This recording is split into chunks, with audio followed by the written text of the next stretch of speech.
Good afternoon. This is Peg Larson and John Call giving you an update on what is and isn't happening at the state capitol right now. The House and the Senate have finished their education policy and finance bills. In the House, they're two separate bills. In the Senate, however, Chair Uyghur has them all rolled into one bill.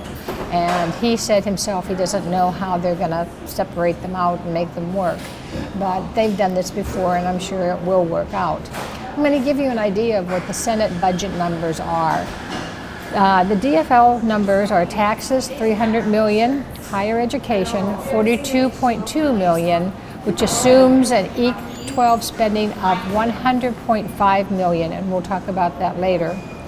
Higher ed, $47.7, health and human services, $43.3. Environment and energy, 7.5. Natural resources and economic development and ag, 60. These are in the millions. Broadband, 85. Equity, 91. State departments and vets, 30. Transportation and public safety, 31.5. And judiciary and public safety, 45.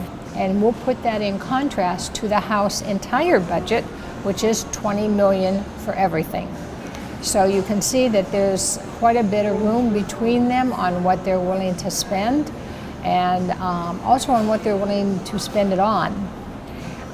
The Senate numbers in the career and technical aid, they increase it to $3.8 million, and in 18 and 19, and 2018, 2019, $1.43 million for integration and achievement aid.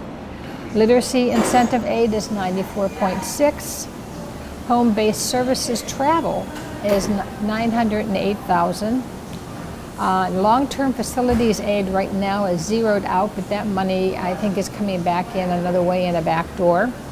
Graduate incentive ages are now 21 through 24, and these are for students whose education was interrupted, and they can now go back and graduate or take concurrent enrollment classes ages 21 through 24 and then graduate. That's a big change.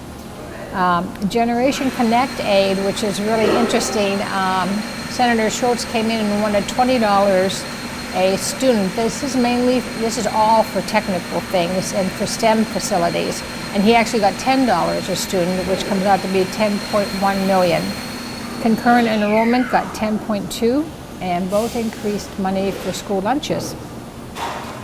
The Senate's numbers, those are the Senate numbers, and the House spends, like I said, a total of 20. Both bills, the House and the Senate, use a very old law that would allow school districts to pay back their outstanding capital loan balances if they received a maximum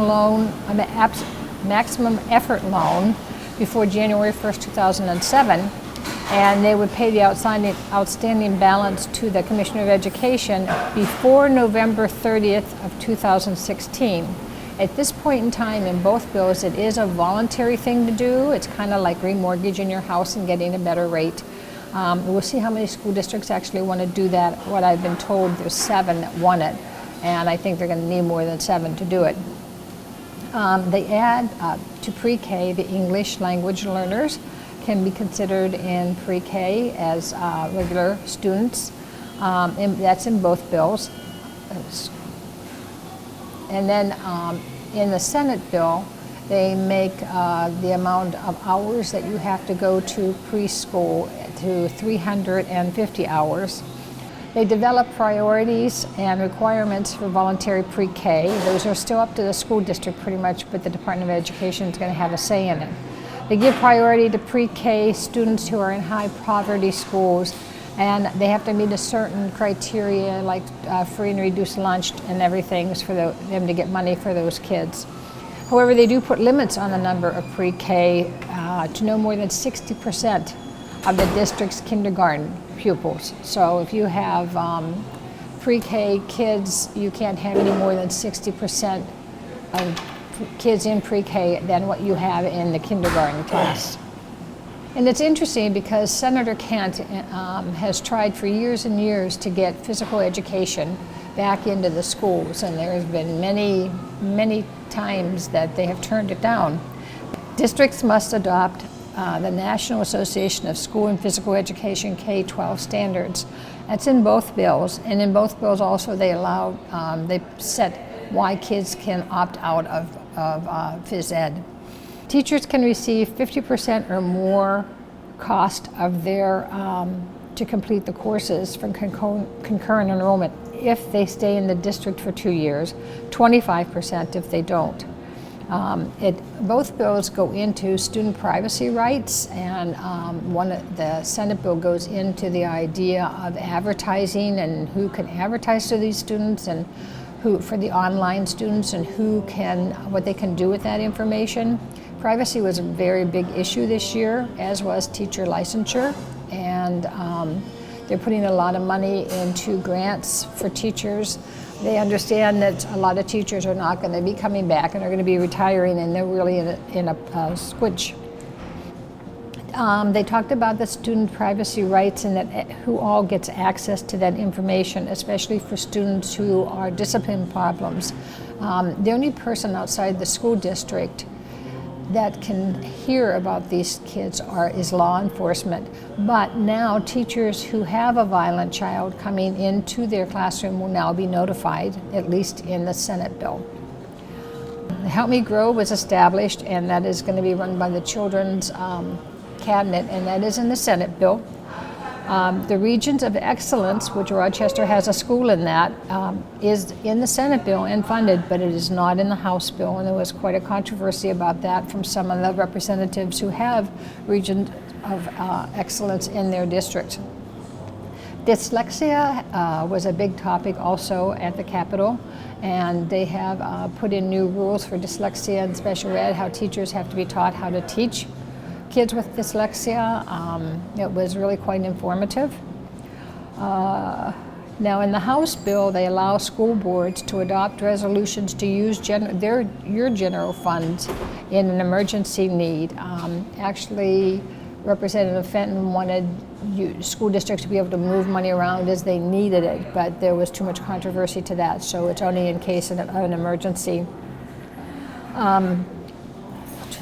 The House adopted, as I said, the same things for PE. Both bills eliminate all the language for No Child Left Behind, and discipline issues are addressed in both bills.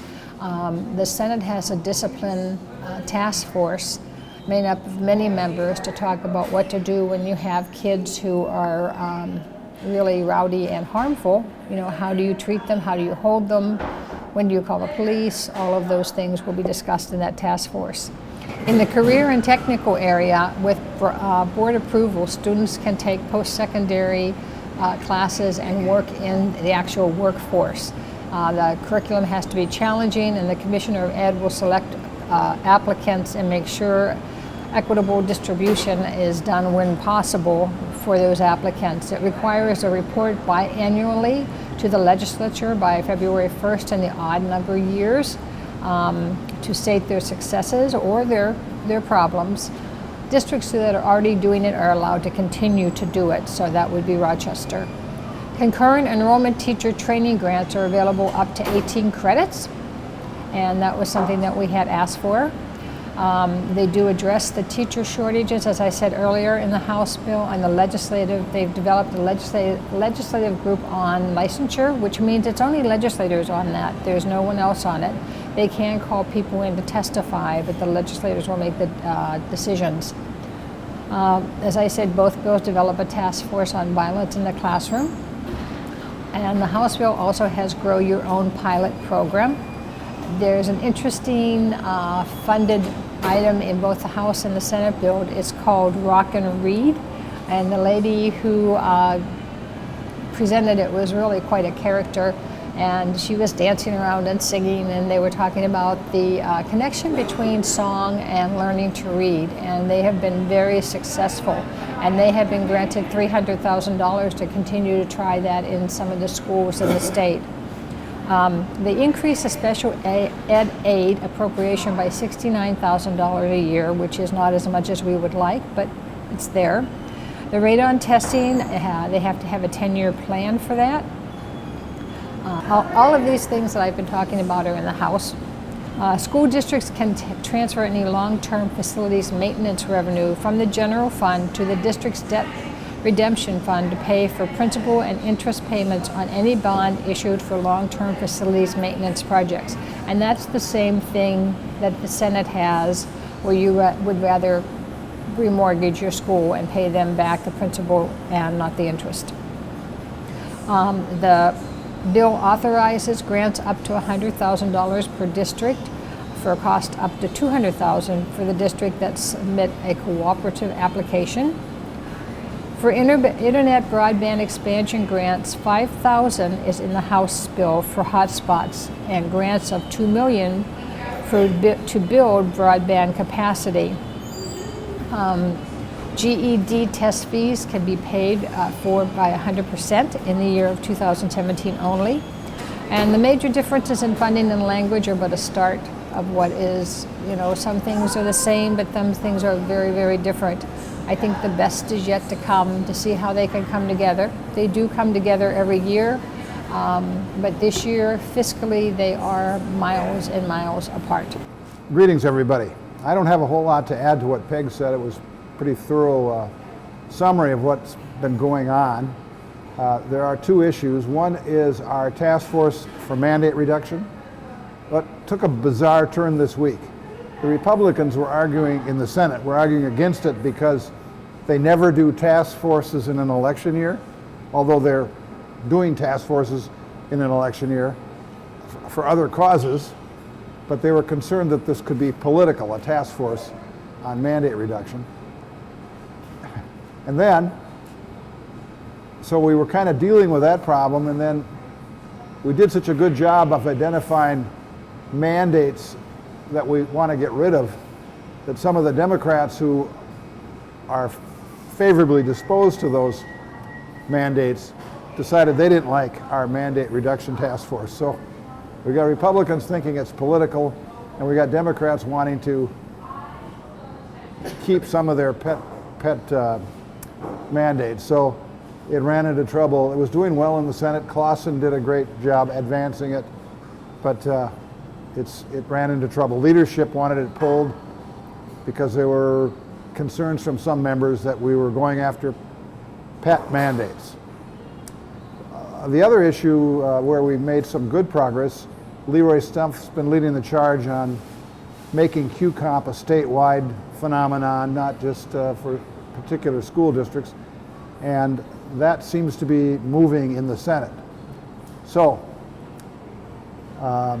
it'll be interesting. As Peg said, there's great disparities in the amount of money and there's philosophical differences, but education is one area where they can agree. But putting this whole session in context, it's kind of like being a lobbyist this year is like being a resort owner on Lake Mille Lacs. So we'll forge ahead. We'll keep you informed. Until next week.